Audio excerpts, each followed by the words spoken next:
নমস্কার, আশা করি সকলে ভালো আছেন। সুনন্দিতা রান্নাঘরে সকলকে স্বাগত। আজ নিরামিষ থোর ঘন্ট রেসিপি আপনাদের সঙ্গে শেয়ার করব। রেসিপিটা ভালো লাগলে একটা লাইক দেবেন, আর আমার চ্যানেল সাবস্ক্রাইব করা না থাকলে চ্যানেলটা সাবস্ক্রাইব করে পাশে থাকা বেল বাটনটা ক্লিক করে দেওয়ার অনুরোধ রইল। তাহলে শুরু করছি গরম ভাতের সাথে খাওয়ার নিরামিষ থোর ঘন্ট রেসিপি। রেসিপিটা প্রথম থেকে শেষ পর্যন্ত দেখার অনুরোধ রইল। থোর কিন্তু কলা গাছের কাণ্ডের একদম ভেতরের অংশটা। থোরের গায়ে শক্ত অংশ বাদ দিয়ে ভেতরের অংশটুকু কিন্তু রান্না করে খেতে হয়। আমার এই থোরটা কিন্তু আগের দিন কেটে আনা। থোরের ভেতরের অংশের গাটাকে একটু ছাড়িয়ে নিতে হয়, তারপর এইভাবে পাতলা পাতলা টুকরো করে কেটে নিতে হবে। এতে কিন্তু আঁশ থাকে প্রচুর, আঁশটাকে আঙুলের সাথে জড়িয়ে জড়িয়ে ছাড়িয়ে নিতে হয়। থোরের মধ্যে আঁশ থাকলে কিন্তু খুব একটা ভালো লাগে না খেতে। এইভাবে চাকচাক করে কেটে আমি আবার সেগুলোকে কুচিয়ে নিয়েছি। থোরটাকে এইভাবে কুচিয়ে আমি ধুয়ে একটা বাটিতে জলের মধ্যে রেখে দিয়েছি। তার মধ্যে খানিকটা হলুদ গুঁড়ো দিয়ে দিয়েছি, কারণ হলুদ গুঁড়ো দিয়ে থোরটাকে ভিজিয়ে রাখলে থোরের যে কষটা সেটা বেরিয়ে যায়। একটা বড় সাইজের আলু এইভাবে টুকরো করে আমি কেটে নিয়েছি।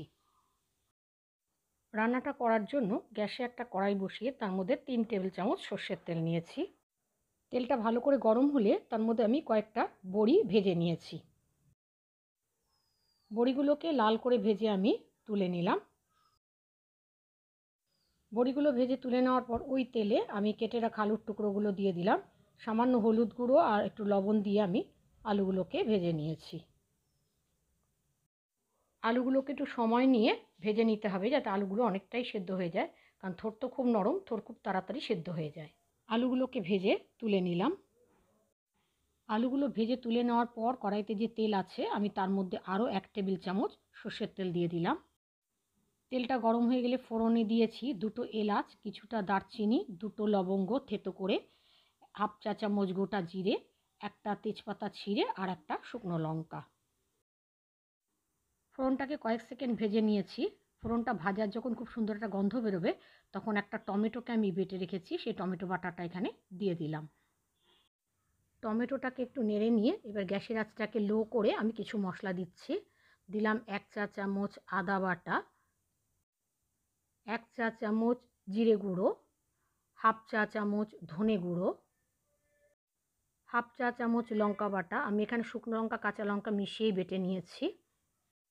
দিয়েছি রঙের জন্য 1/2 চা চামচ কাশ্মীরি লাল লঙ্কার গুঁড়ো, আর দিয়েছি 1/4 চা চামচ হলুদ গুঁড়ো আর স্বাদ অনুযায়ী লবণ, আর তার সাথে দিয়েছি 1 চা চামচ চিনি।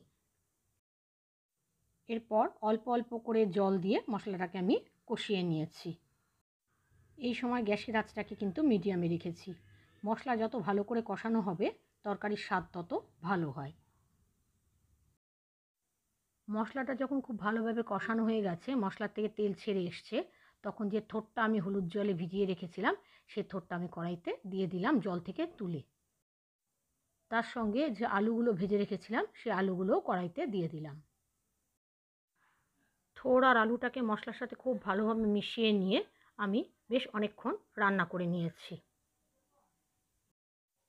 প্রায় 5 মিনিট আমি মিডিয়াম ফ্লেমে রান্না করে নিয়েছি। তারপর আমি কড়াইটাকে ঢাকা দিয়ে দিলাম, দিয়ে মিডিয়াম ফ্লেমে আরও 3 মিনিট আমি রান্না করে নিয়েছি। 3 মিনিট বাদে ঢাকনাটা খুলে যে বড়িগুলো ভেজে রেখেছিলাম সেগুলো আমি একটু ভেঙে দিয়ে দিলাম। এখানে কিন্তু আপনারা নারকেল টুকরো করে ভেজে অথবা কোরানো নারকেলও দিতে পারেন। থোর কিন্তু নারকেল দিয়ে খুবই ভালো লাগে। বড়িটাকে ভালোভাবে মিশিয়ে আমি আরও 1 মিনিট রান্না করে নিয়েছি। তারপর লবণটা আমার একটু কম মনে হচ্ছে, তাই 1/4 চা চামচ লবণ আরও দিয়ে দিলাম। এবার লবণটাকে একটু ভালোভাবে আমি মিশিয়ে নিয়েছি। আপনাদের একটা টিপস বলে দিই, থোড়ের তরকারি কিন্তু একটু ছাড়া ছাড়া হয়। এটাকে মাখো মাখো করার জন্য এর মধ্যে 1/2 চা চামচ চালের গুঁড়ো আমি দিয়ে দিলাম।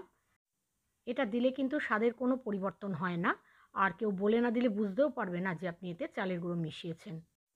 চালের গুঁড়ো না থাকলে আপনারা ময়দাও মেশাতে পারেন। সবশেষে দিয়ে দিলাম 1/4 চা চামচ গরম মশলা গুঁড়ো আর 1 চামচ ঘি। ঘি আর গরম মশলাটা খুব ভালোভাবে মিশিয়ে নিয়েছি। তৈরি হয়ে গেল আমার সম্পূর্ণ নিরামিষ থোর ঘন্ট। রেসিপিটা আপনাদের কেমন লেগেছে অবশ্যই জানাবেন।